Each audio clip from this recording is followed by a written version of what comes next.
सावन के तैयारी भौजी कैले बड़ू की ना। ए भौजी अरे सुनो तारू हो सावन के तैयारी भौजी कैले बड़ू की ना। गाजा खैनी झोरा में तू धैले बड़ू की ना। नया मार्केट से कांवर मंगैले बानी, नया मार्केट से कांवर मंगैले बानी।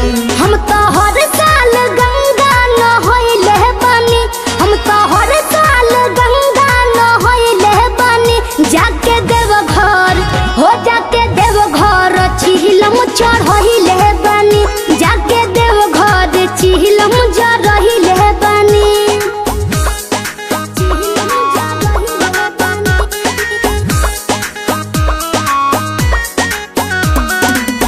Music by Amarjeet Sharma.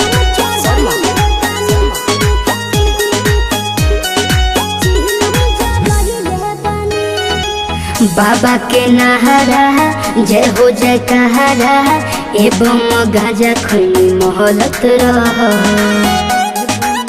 सुना ए मारी लो दम हो मिट जाई गम हो, भोला के नाम लेके चलत रह। सुल्तानगंज जल भराई होई हो, सुइया पहाड़ के चढ़ाई होई हो। राह कट जाई डेगावा बढ़ैले बानी, राह कट जाई डेगावा बढ़ैले बानी।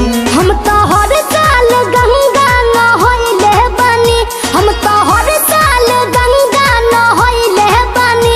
जाके देव घर हो जाके देव घर चिहिलम चढ़ैले बानी, जाके देव घर चिहिलम जरैले बानी।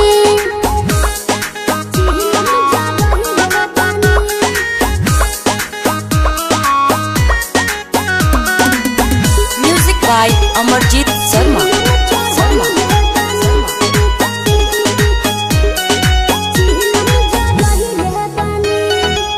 कहतनी बतिया रूप पटेल हो, माचिस के तिली जरावत रह। ए भौजी अरे तुम एकदम हमरो के कभी लो अमरजीत शर्मा राइटर जितेंद्र चिलम आगे बढ़ावत रह। भोले बाबा के प्रणाम करहो, जल ढारे वाला शुरू काम करहो।